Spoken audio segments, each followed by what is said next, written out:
In this video, I'll show you how to connect Claude with Google Calendar. And if you find this video helpful, please do not forget to like and subscribe.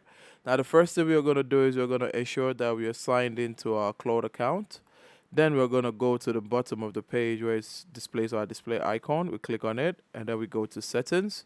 Now, in the settings, we can search for connectors in the search bar, or we can come to the customize header at the bottom and find connectors.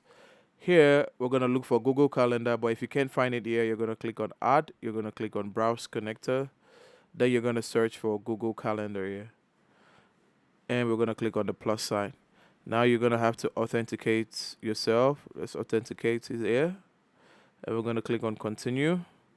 Now we're going to give it the access that we want to give it, the permissions. Then it's going to redirect back to Claude. And once we go to, you see the check mark here, but once we go to connectors, you can see the check mark beside Google Calendar, and that's how to connect Claude to Google Calendar. If you do find this video helpful, please do not forget to like and subscribe, and I'll see you in the next one.